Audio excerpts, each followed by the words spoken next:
The guy in the Vicar Dibley. No. Alright, watch it? I have seen the You're pretty young, aren't you? Steel podcast Watch the number episodes. 8. Special guest returned. Thank you very much.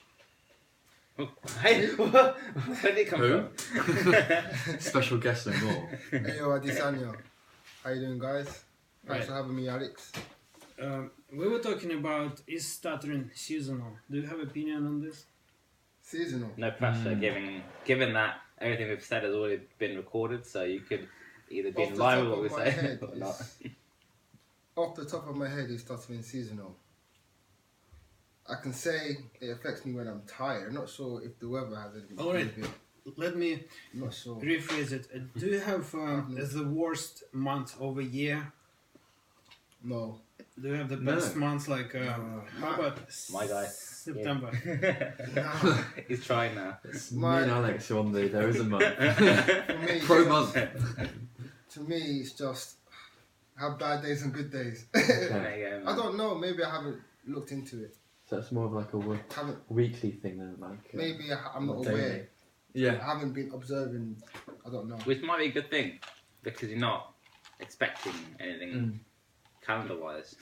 True. Yeah. So you take Imagine each that. day You've as it comes. got a rather than- calendar, you've got like a big red circle at the end of the year. Sorry guys, I can't do it in May. Got my bad month. Then you anticipate. Oh, I've got a bad month coming up. Yeah. And then it actually becomes a bad month because you believe in it. You emotionalize it and it will be bad. That's exactly what I said. We were just saying about the self-fulfilling prophecy idea Yeah. of stammering. That So- if you want to stammer, you will stammer. So we've got a 2v2 here. I think. Interesting. Alright. Yeah. I lean more Interesting. towards your side, I think, simply from my past 3 months. But I don't think we can confidently say either way until we have some kind of evidence. But I think that's the case for lots of stuttering. And that's why, might I say, I've begun my Reporter app. Have I told you guys about the Reporter? You told me. I told you. Yeah. Well, I'll explain to the camera. So, I've begun, as of about 3 months ago now, a daily report or log of my stammer, whereby I will jot down 3 times a day how fluent I am, how I perceive my speech, whether I'm so satisfied with it, my happiness, anxiety, basically everything that I've done today, how I feel, everything, into one log. And by the end of my experiment, which I'm going to say will be by about next year, I'm going to say, to get proper long-term valuable data, I'll have something which might indicate that my stuttering is linked to X, Y or Z. And if not, I'll have to refine the experiment, or I'll just conclude that there is no relation. I'm hoping there is something which I'm linked to. So, be it anything from like anxiety to happiness. I mean, anxiety seems like an obvious one, but just to test it out, see if it is the case. Yes, I've been doing that. It's on my phone. It's an application called Reporter. You can't get it on Android. It's only on iOS. But I will. And it's about £4, but I would certainly recommend giving a daily log a go with your speech. Yeah, our show is being sponsored by app Reporter. Yeah. Yay! Yeah, no. What have you guys done to report your speech at all, or don't you find that you don't do it, or what do you do to observe your speech? I'll go first. So I set myself weekly targets, and there could be things within stressful situations that I have struggled with before. And I kind of go through a pattern of doing my exercises and my contacts and everything, but it's all geared towards that target for that week.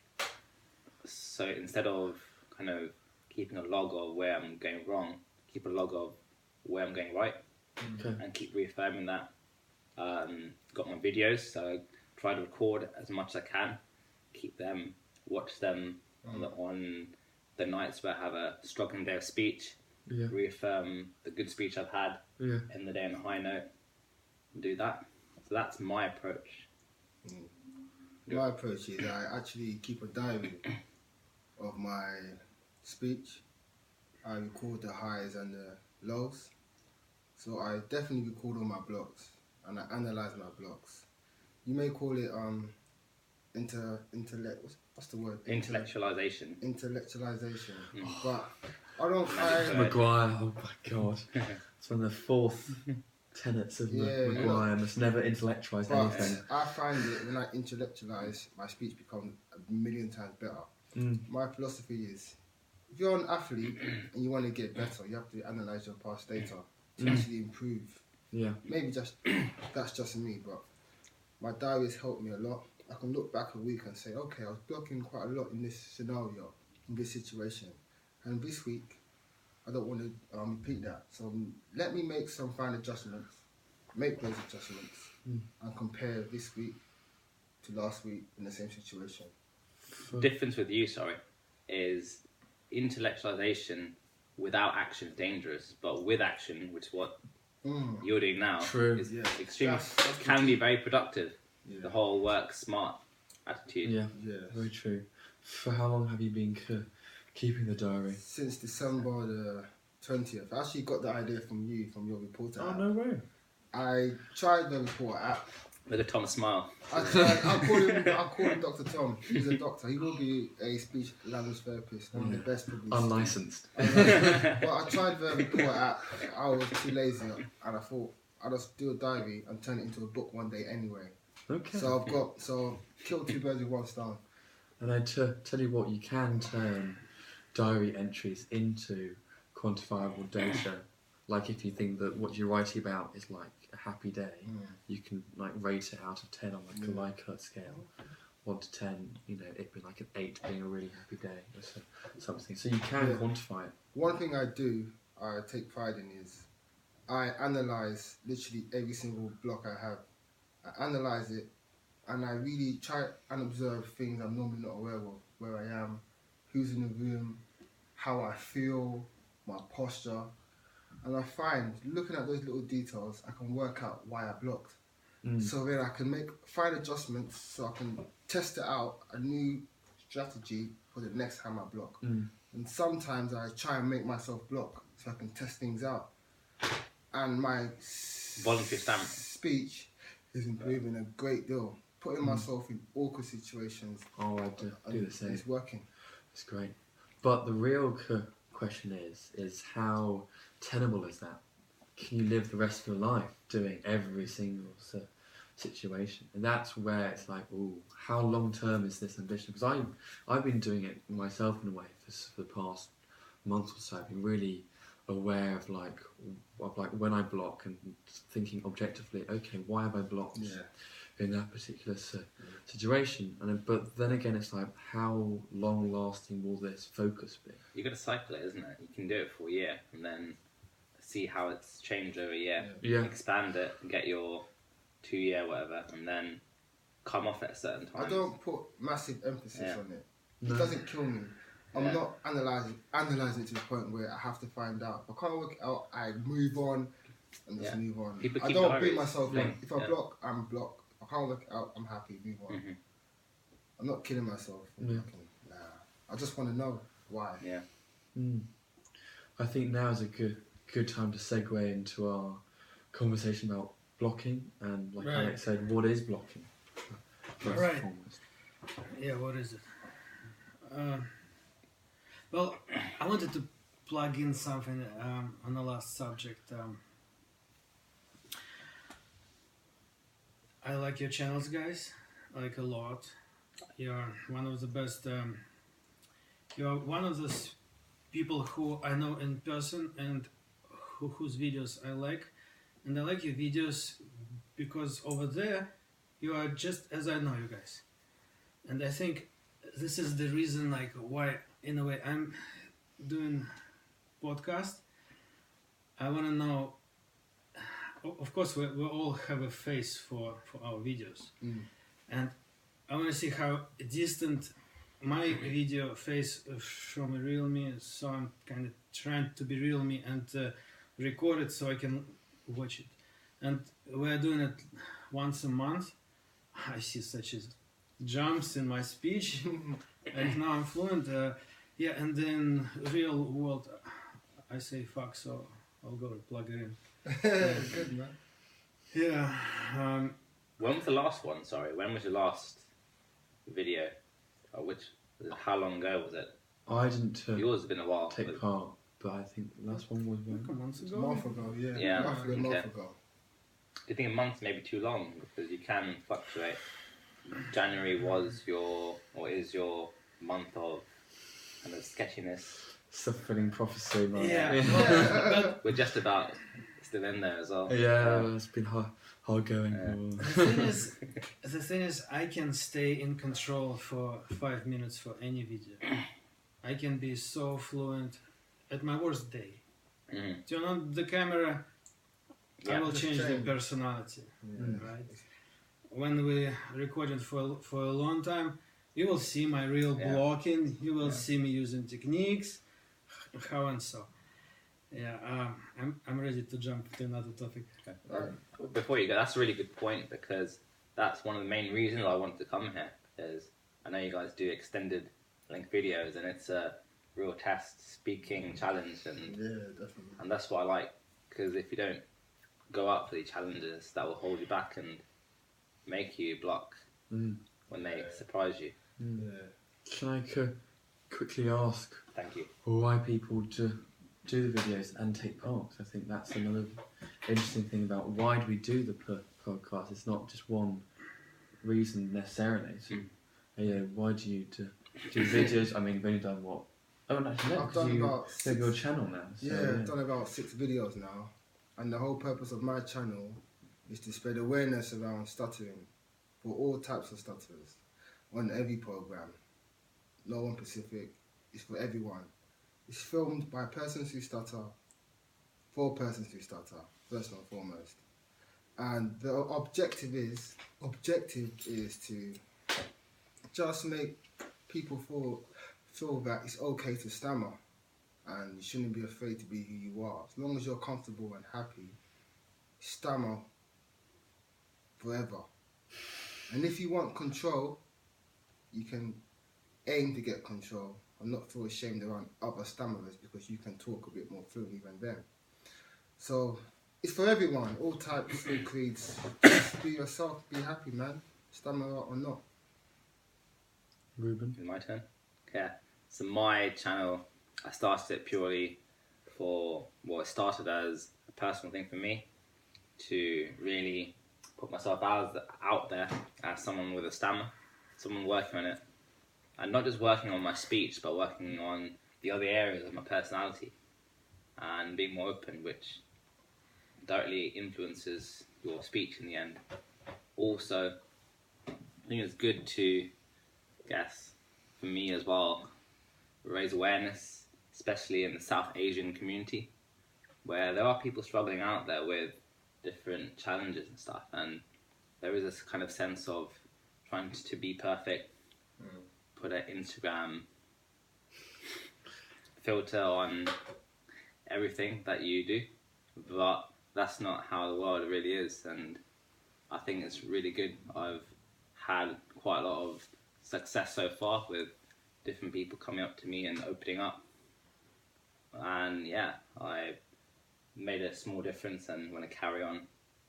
That's it. One thing I would like to add about my channel is primarily based on interviewing fluent speakers for the minute and getting their perception, their perspective on stuttering and what they think it is, and asking them hitting questions like, would you give a person who stutters a job?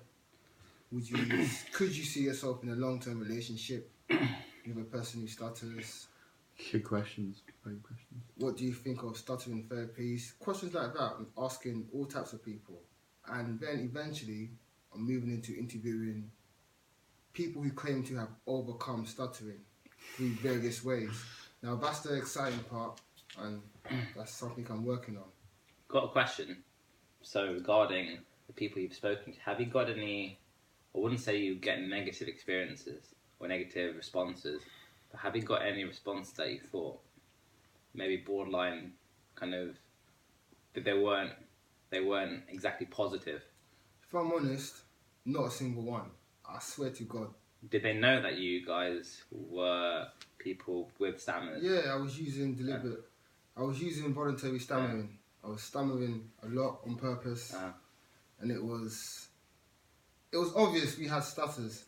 And I was with someone who was struggling with their speech, and they were doing the hosting. And he asked one question: "How am I sounding?" Yeah. While blocking, and the fluent speaker was like, "You sound fine, mate."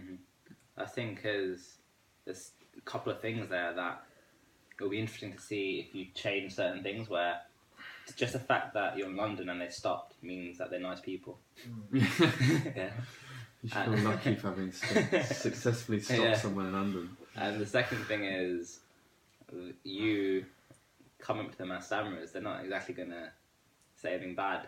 That makes sense. Yeah.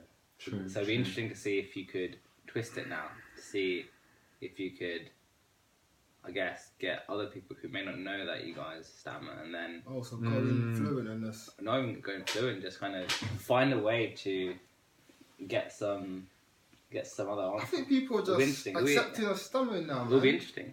There are some people are nice. No one They cares. are. They are. We care.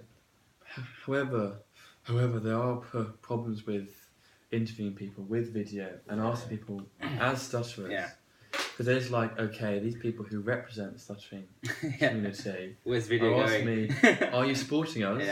Yeah. As they're videoing and they're kind of outnumbering you. It's kind of like panic. And they don't want to look horrible on camera. We know it's going to be on YouTube. We don't want their work seen and be negative about disability. Yeah, but at the end of the day, it's positive, man. It is a positive thing. It is a positive thing. Back to blocking before we got sidetracked. No, I actually like the idea. I like this idea of pretending to be fluent. I think it's a deliberate disfluency in a way. Anything which we are in control of, we can call it deliberate disfluency. It's easy to start with a sound like stutter because we stutter. So we mask our stutter with a stutter. But to progress from that deliberate disfluency to further, right? You can start acting like someone else, for example, as many YouTubers do. Or you can pretend. And one of the pretension can be fluent. So, dude, you think you can do deliberate disfluency? Try to pretend that you're fluent. Whenever I try and be fluent, I stammer. Yeah. If I tell myself irony. I'm going to be fluent, I will 100% If you hide stammer.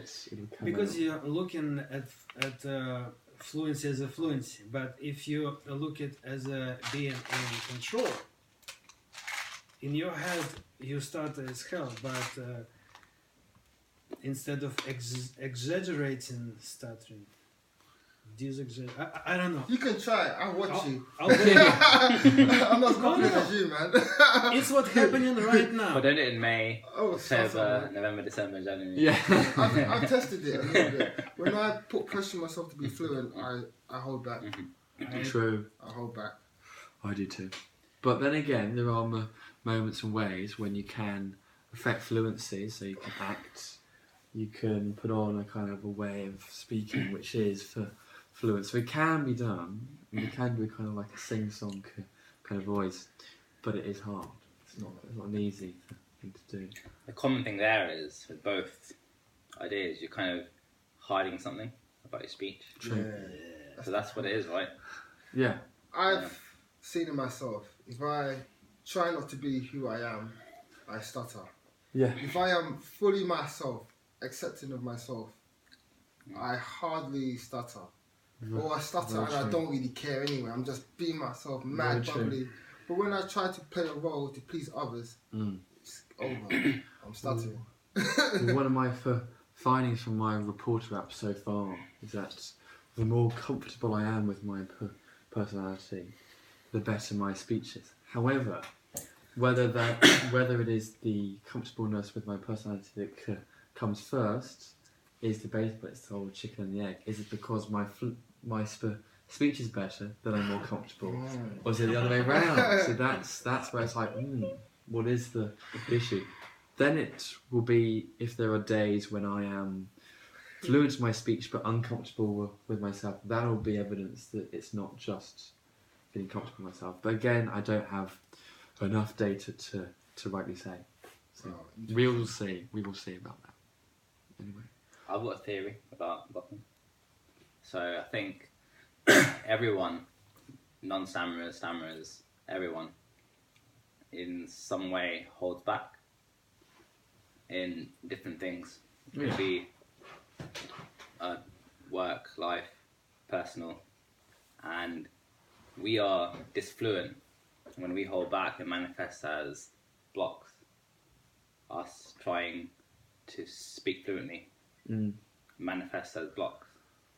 And different, and for other people, as in when they hold back, that can manifest in other ways where they may struggle, different ways.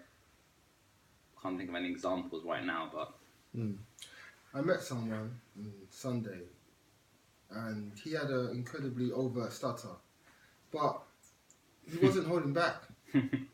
This is the dilemma I have now. But then I think he told me maybe he was just blocking as a motor muscle problem. It's just, he's been blocking like that for so long. It's just the way he speaks. He's not stuttering. He is, but it's just, he's not holding back. He's just stuttering like that. maybe that's habit. the way he's been speaking his whole life. Yeah. That's it. I kid you not, I was looking dead in his eye. He was making incredible eye contact. yeah, And was the jaw contortions, the stress. yeah. But he could care less on a packed platform. My name is, for like Really? 1 minute, looking at me. I felt so ashamed of myself for thinking bad about my stutter when this guy's doing Yeah. this and not caring. Yeah. Crazy. He's achieved Surely. quite a lot, right? In Yeah, his life so far. Yeah, he was the #1 Air Force officer in Israel. Yeah. He's done lots of telephone roles, lots Wow. of customer-facing roles, Public speaking. and he can't get a word out. I was thinking, how is this lad functioning in society? But I could tell. I looked in his eyes, man. He didn't care. Wow, that's quite an achievement to reach that stage. So then I'm thinking, wait, but I thought you stutter when you hold back. So it's complicated, isn't it? Stuttering. Perhaps it is because he is showing his stutter all the time that he is always okay with it, because he can never hide it. So there is no anxiety about I'm not being my true self, whatever. He says all the time, I'm being exactly what I as a stutterer am, which is stuttering and something.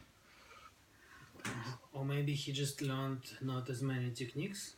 Maybe he's sticking to eye contact, and that already helped him improve so much It's funny you said that. from what he was really before. He might be really struggling before. So when he became that fluent, he's like, wabba dab dab.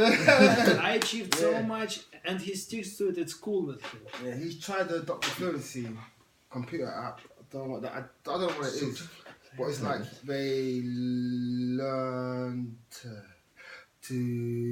talk like this. Yeah, Dr. there's Fluency. a similar thing happening in Australia. They do Slice that. my wrists when I hear Uh, that. Australian Stammering Lidcombe Institute. program.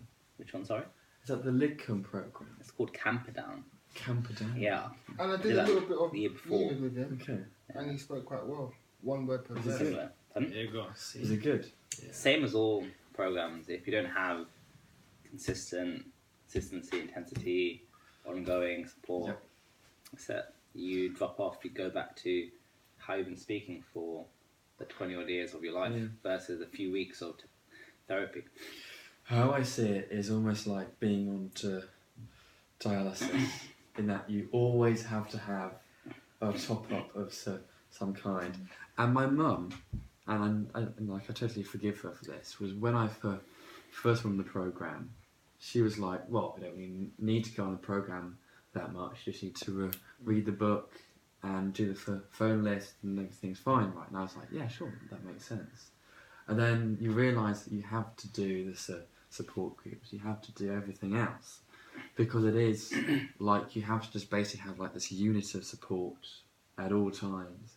And if you leave it for a bit, everything goes away, you go back into the swamp or whatever the program you're on calls it, And yeah, it's just you always have to be near it. Almost, you always have to basically make it integral to your life, and you feel the rewards. You can't abandon it.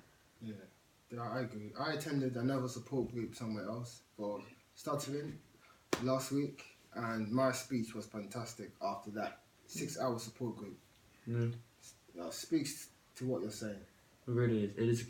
It is a case where just being around people who stutter, feeling okay with it because you are amongst people like yourself, has the biggest effects. I was reading a study about this, and I sadly cannot find it in the book just yet. It's such a big book, but it basically said, roughly speaking, that support groups and support networks were the best thing to speak. It's almost like being an alcoholic. Alcoholics Anonymous is the best thing for people who are alcoholics, and I think on this case it's almost the same. It's like people who stutter helping each other who stutter is the best thing, in my opinion. And at least I'm basing this off one reference which I can't find, but I think it is the case. The more I spend with you guys and with anyone else who stutters, the better my speech, if I really care about that at the end of the day, becomes, and the more self-accepting I am. And I have a theory as to why the Brooker brothers, and we're going to be interviewing them tomorrow. Are you? Really? All being well, they've agreed, haven't they? Wow. I thought they were off. Still a secret, but okay. Oh, I do I apologise. thought they retired or something. This can be cut out then. There's steam coming out of Alice's We're ears. not cutting I anything. thought they retired. We just rolled. They have kind of retired from the English-speaking world, Yeah, they're doing their Dutch channel Yeah. now. which is bizarre. If we don't have to talk about this, I have something I want to plug in. Okay. I agree with you, and I see like many of us after speech therapy were on the hype. Mm. All of us. And the way to treat this hype, this end of a speech therapy, which we are at our best, is like passing driving exam. You just learned the basic skills enough to graduate, to get this eligibility. The real learning to drive comes with experience of like years to come. Yes. True. I agree. And all this support we're doing is just mileage. You know, it's just getting our mileage. Practice makes perfect. Yeah, I've come to terms to the fact that it might take me 20 odd years to overcome stuttering the way I see overcoming my stuttering. I think it's. I've come to terms with that, so I don't beat myself up when I block, because I know it's going to take me decades. It's okay. I've got a question, sorry. Do you think that guy Matt has overcome his stutter? Yeah, on the psychological, yeah, he has overcome in his own way. He doesn't care. He's overcome stuttering, Then, even though he's blocking all the time. but then, is he comfortable with his speech, and has it stopped him doing what he wanted to do? It hasn't stopped him, but he would say, if you could communicate a bit easier, maybe you could achieve more. But it doesn't kill him. But he wonders how much he could achieve if he could communicate a little bit better. But then, I think part of having stammer is also, like with him, it may have given him a lot more resilience to seek out these challenges and kind of keep proving to himself that it doesn't stop him. His father said he raised him in a particular way that he does not know the meaning of holding back. From day one, they gave him speaking roles, responsibility. Go into the shop and ask for directions at 10 with an overt stutter. Good for him. And his father said that was fundamental to his self-esteem. Does his father stammer?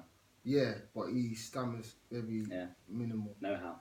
So when he watched that documentary on ITV, he said his son was like, "What the hell is going on? Why are these people crying because they have stutters?" That's what he said. Like he did not understand it.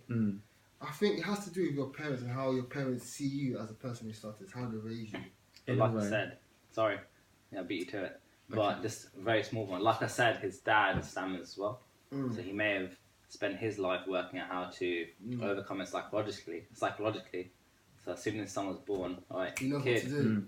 doing this, you're doing that, you're doing that. Go to the shop, That's an speak. extremely important point, which I think Ruben, you made to me, I think in September on the ITV course, which was the 10,000 hours per practice form. And that completely changed, and thank you Ruben for that. That's right. My total outlook on stuttering and stuttering therapy. And I realised that this will take me a long time to master, and I'm now willing to go that mile. Yeah. But what happened with that kid, well, that former kid, now Israeli pilot Weber, he has basically had that 10,000 hours of practice. Yeah. Because his dad has been like, you are practicing in every conceivable situation. So Every facet of life. Yeah. Every facet of life, no holding back. And they travelled a lot. He's lived in like 20 countries. The son has been with them, obviously. And it's just been pushing him out. So that is, he's already had that 2,000 hours of practice, so he feels comfortable, like he's almost mastered it. I mean, yes, he might be blocking, but he's mastered the most important side, which is the psychological side of stuttering. And when I gave him a little taster of a breathing technique, he was using one word per breath, speaking quite well. It's like, fucking You can give, wow. If he could do a lot better. if you can If give he wants to do it better. him prolongation or cancellation, right? Or deliberate, just no. Volunteer stuttering, yeah, that would help a lot. Mm. Yeah. But then it comes back to that thing where, as in, if he really wants it, then fair enough. But if it hasn't stopped him in life, then It's like it's one of those things, because you have to really want it to unleash your kind of inner potential, your, you know. he was more there for his father, but I was like, mate, just do this little breathing technique. You can speak a bit better. You achieve I know you've achieved a lot, bro, but you can achieve more, man. Yeah, you can be the prime minister of your country, man. Yeah. Very true. A point which I kind of have almost forgotten to make, now I think I can make, which is referencing a certain sibling pair online, was that I wonder if... Holy shit, you're coming back to it. Yeah. I thought we avoided to talk about it. This is good promotion for it. Come on. I'll We're gonna avoid it. subtle about We're gonna avoid. No holding back. No like, holding Yeah, back. talk about it. It's good promotion, man. Decide anyway. But Yeah. my point was that I have a theory, and it's only a theory, that people who stutter, who live with each other, they are in a better position if they are helping each other and they're really positive about each other's Oh, that's a speech, good one. than those who live alone and perhaps in cultures or societies or families that place a real precedence on for fluency. And I'm just wondering, maybe like a pair of people like the brothers, they think of themselves as better speakers, and they seem better speakers in a way because they are all the time with each other. Like, okay, we're all the time watching out about each other's speech. That's lifetime support, by the way. That's lifetime lifetime. literally. That is incredible. They've already paid their £1,000. Yeah. And they've got it. Well, So- now we have to ask them that question tomorrow. We right? do, Yeah. but I think that's good. I've got a friend who bought their program recently. Really? Yeah, a woman. She's trying it out. So I'm gonna try and interview her when she's gone through it. Oh, thank you. Back on that topic of siblings who stammer, you interviewed the girl with the twin brother Yeah. who stammered, and I can know they're different because boy girl, but did she say anything about herself? She doesn't stammer. And then anything growing up, Yeah. were they treated differently because or did they just kind of, did they pressure him less because he had this stammer, so they didn't want to, I don't know. She said her parents always encouraged him to speak, but when it got to their teens, they could see the social interaction, the levels they were at were completely different. He became a loner, she was socially very active, and then he just secluded himself over time. He joined a fraternity in university, and he's coming out his shell a little bit, she said, but he's still very timid, very quiet, while she's high flying. And they're twins. Crazy. Do they both have the same stammer, or is one more severe than the other. She doesn't stammer. So she has Zero. no stammer. She has no stammer. So she's always been a fluent speaker, or Always. so she has never stammered. Never stammered. Well, the thing is, though, that is the thing about stammering. Is that stammering isn't 100% genetic, because there are so many case studies of twins, of identical twins, one who stammers, one who doesn't stammer. Really? Yeah, and so there isn't. I mean, like that other twin who doesn't stammer might be predisposed towards it, but their gene hasn't been activated. That's what I think. So basically, she might pass on that gene. That's what I think. But Because she's skipped it. because my auntie doesn't stammer at all. Yeah. But her kids, my cousins, stammer. Two of them. It is yeah, that's the interesting thing, because everyone at first was like, oh, it must be genetic, but it's not like 100% genetic. I think it's about 60% genetic or 40% genetic, and the rest is like Learned behaviours.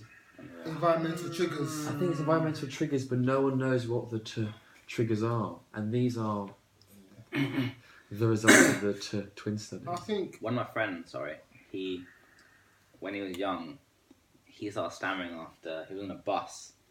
I'm not sure exactly what happened, but he got hit in the face with a pellet. Yeah. Then he had an overt stammer through entire school life. So from I think 9 or 10, now he's a covert stammerer. But I hate Really? it, yeah. Wow. I used to get beat a lot when I was younger. I think that's why I stammer. You seem quite Looking back. big, man. I'm not sure. Yeah. Who was that brave? And the more I talk to other stammers, a lot of them, I would say a bit less than half, say something happened to them in their childhood. Or Triggers, yeah. something they remember the first time they had a stammer. Well, there was I think a paper done about this that said that if that was the case, then a lot more people would stammer, because people suffer awful trauma throughout childhood across the world and don't stammer. But I think it's very easy to pinpoint stuff and say, oh, that time I stammered first time was very close to when my parents moved house. And I think it's very easy, because stuff happens when you're young, as it does throughout life, to pinpoint it and say, this was the cause, this was the direct cause. But I don't think it's... I mean, it might be. Maybe that But could it be doesn't seem to me. that could be the environmental trigger to their predisposition to stuttering Yeah, anyway. that might be the Anyway. moment, but it's so likely that they will stammer anyway at some point in their life. Yeah. It's just a case of what and when, as opposed to that was the only time that you could have ever possibly started stammering. So I don't really know, but I suspect it isn't down to one trigger per se. I think it's just like a case of attaching triggers. I don't remember when It's very hard. I don't remember when I first started stuttering. But I know I got beat a lot growing up. But I don't remember the specific day I started stuttering. But I ain't got a clue. which age do your parents think you stammered at? They said 5. 5. Okay. But my earliest memory is when I was 10, I think. Oh, my earliest memory. But that's quite common, right? That's why kids can overcome it with speech therapy, because once you reach the age where your memories start to become kind of there and you remember your memories, that's when your actual iceberg starts to form properly. Yeah. Which is why there's a good chance of you overcoming it. I think 10% of kids who stammer before the age of 10 take it into teens. Really? Yeah. So But- once you kind of... So go on. But there's been lots of research done on this, and I think most of it indicates that people just naturally grow out of it. The LIDCOM program in Australia is the most recent program which claims that it is successfully treating children who stammer, not stammering to adulthood, in that it's reducing the 10% margin. It's really good. It's like 10%. But there's been lots of criticisms of the study. People have dropped out of the study. I think because they are stammering still, and so there's lots of is this reliable data they're using? Oh, and that I sounds personally familiar. think, it does, doesn't it? Sounds familiar. Both. I think it's the story for most of us to some research, but I'm quite sceptical of any of these child therapy programs, because it just seems to me like time and time again the 10% just remain, and it's not because of the therapy that the 90% have been cured. No, I think it's just because most of them just grow out of it. It's just a natural process for lots of people. Just give me a magic pill, man. Sure. Just give me a magic pill. Have a TikTok. That's placebo pill, I have right? I accept my stammering, bro. But Have I a want to move on. I've learned so much. Thank you, Stammer. I want to move on now. have a TikTok instead. I have one. Yeah. What's fascinating is I don't remember myself stammering as a kid. But I remember myself in school with my speech therapist in the classroom, just seeing how I was doing. And I knew there was something going on because, she's here. And I'll go to for speech. But I don't actually remember me stammering. And I think someone asked me, who is that? I think I must have said, this is my speech therapist. But I don't remember me stammering in that period. But I was aware that I had, irritating person. had an issue with my speech. Which is pretty funny. Yeah.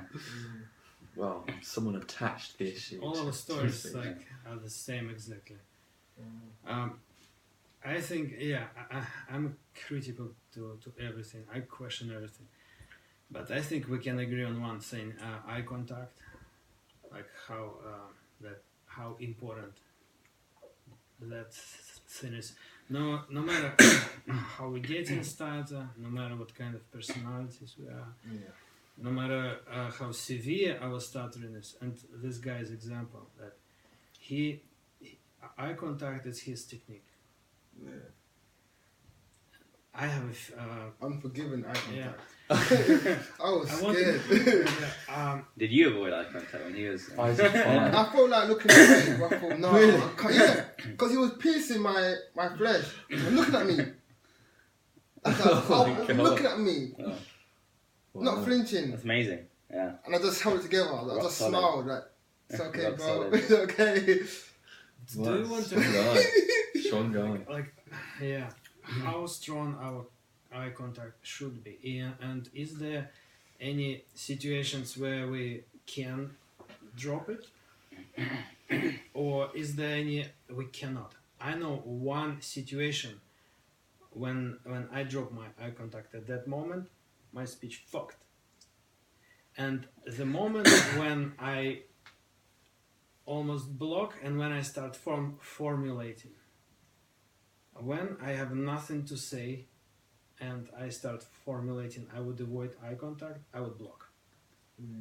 So I have no idea what I'm talking about, but I have to remain eye contact while I'm thinking what to say. But that's that thing where when people are thinking what to say, they look at the creative part of their mind.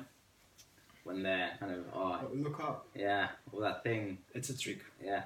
No, but people who don't stammer do it when they're put in the spot and asked the question, Still Yeah. a trick. Same trick. I'm not so then sure. for non-stammers, Yeah, it's a It's trick avoidance. for everyone to pretend that you have so many thoughts in your head. yeah, You have to no, you have zero here. Hmm. Every person who looks up to think, they have zero.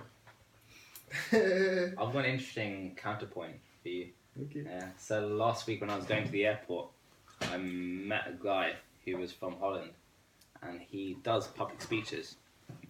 And I explained what I'm doing with my speech, and he said, "Oh, it's really interesting," because he was struggling a bit. He says that he struggles in one-to-one small interactions where he has to make eye contact. When he does public speeches, he's fine because he doesn't actually have to connect with anyone. Eye contact wise. Really? Yeah. Yeah. You know what? This is Yeah. very relevant because there's a post on the Stuttering community page about a BBC documentary on, I'm not sure what the comedian's name is, but he suffers from really intense social anxiety, but is a BBC comedian, like he's on Have I Got News For You, lots of Really? panel shows, Yeah. and yet he really struggles to order stuff from restaurants. He gets really nervous in one-to-one conversations, yet he can do stand-up comedy. And it just shows that, like, the whole public speaking thing was like, oh, and now I can speak really easily, is largely because, like you just said, there's no one-to-one connection. There's also no competition for speaking time. You set your own time pressure. And you can say pretty much whatever, and no one will contest what you're saying. So if you prepare well, it's actually a controlled situation. It's very, very controlled. Yeah. I've always found public speaking very easy. I've always found it the easiest, and in some ways preferred it to doing one-to-one. Yeah. The worst, I think, is a group conversation. When when there are time constraints with people, any one of the like 10 debate. people, a debate, less so a debate, because a debate is kind of you wait for someone else to have a turn.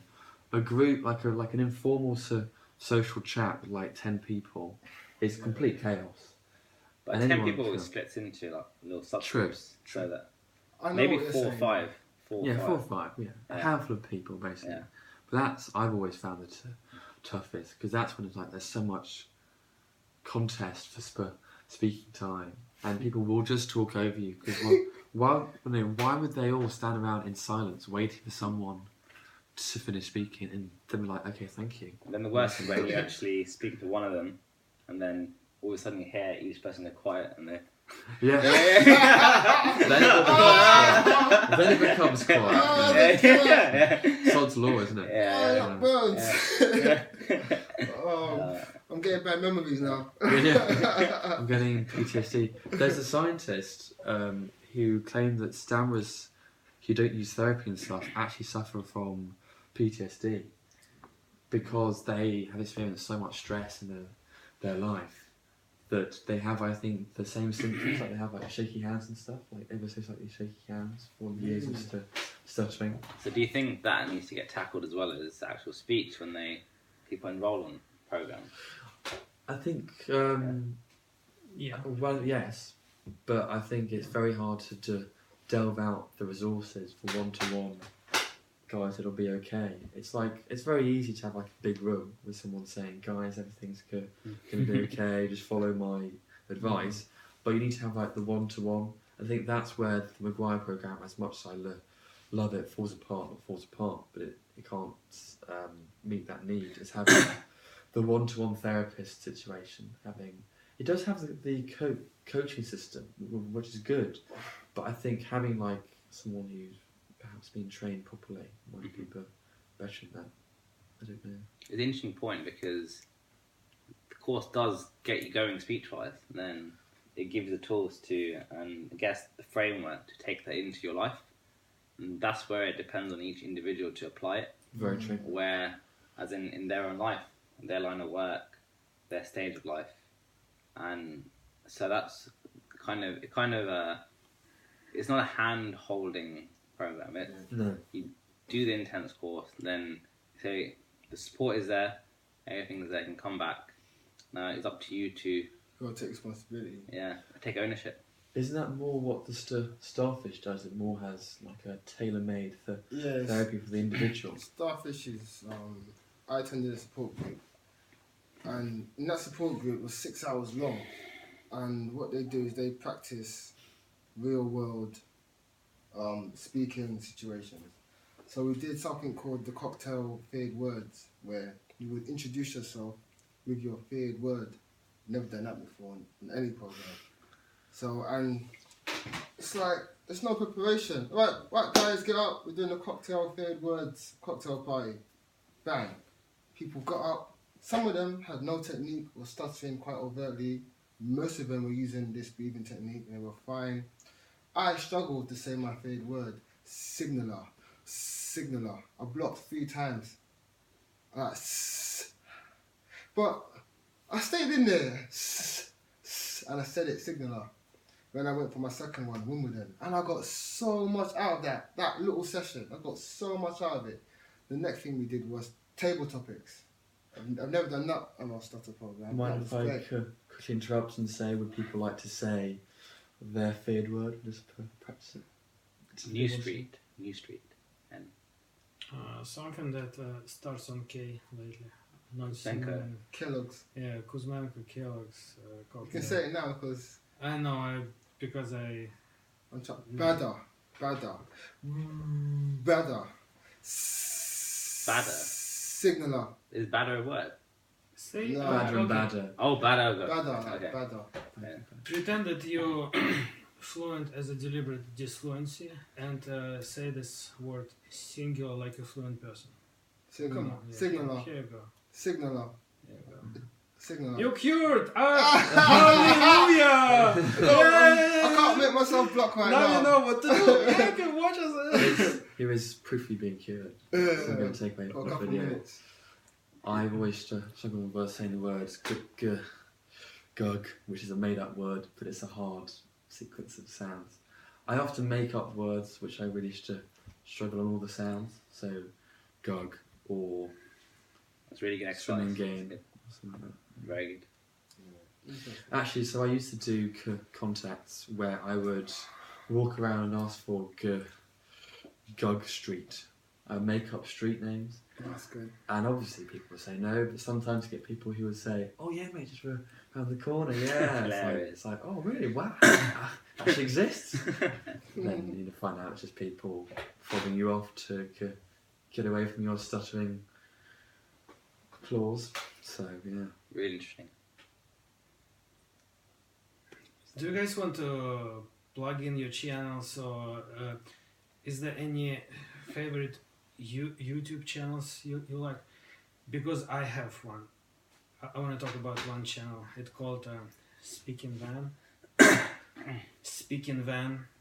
Yeah, I would recommend to everyone. It's What's that about? it's a girl, and she gets stuttering to the levels I wish I could get it. Like, you start to listen to her, you're like, holy moly. Like, hold on, I have to write it down. Really? Speaking Van. Yeah. Speaking Van. My Go on, favourite man. channel is called The Road to Self-Actualization. Great guy. Yeah, He's really. right. Tap into YouTube and self-actualize. My favourite channel is called Ruban Pillai. That's my name. Yeah. That's a good channel. What I would want to say is, look into Bob Proctor and the Law of Attraction on YouTube, and try and get his programs. You can download them. Audiobooks, they're good. I have both a YouTuber and a blogger, which I would recommend. I recommend, he's not really a YouTuber, he's actually a lecturer called Jordan Peterson, and he talks about basically learning responsibility. I think for many young people, it's easy to kind of like pass the blame and stuff like that, and he just teaches you to just like sort your life out.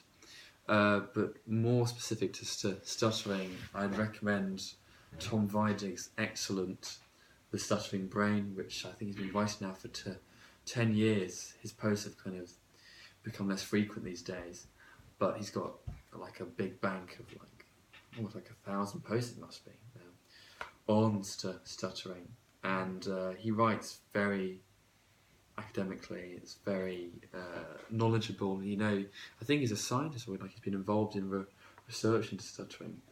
So he'll like look at what looks like a great program that everyone's raving about, and then say, hold on, where are the clinical studies?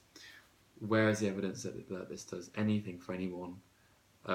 Is it financially accessible? That kind of stuff. And he breaks it down to a nice readable level. So I think he's the best one out there that I'm aware of. It's not kind of stuttering. Sorry, it's not specifically speech related, but I'm currently listening to an audiobook called The Chimp Paradox. It's really good. It's all about training the inner voice in your mind, the things that tell you to kind of do stupid things and have doubts and in ways hold you back in different ways. So it focuses your mind and trains your inner chimp from messing about. I'm actually reading that book right now. Ah, yes. It's by my bed. Yeah. I know, guys, you read a lot about stuttering and things, and I know that probably you especially, you have your favorite books. So maybe one day we'll bring our stuttering books we have Our Bibles. Yeah, our Bibles. Our gospel And works. we can talk about this is good, this is garbage, this is there are Well, a shitload of some- He garbage. brings all there. his books and they're all garbage. Just top analysis, dissecting. Thank you everyone. Finding Voices podcast. Alexander Kuzmenko was here. Ruban Pillai. Ayo Adesanya. Tom Wheeler. Bye for now. Bye. Yeah. Now.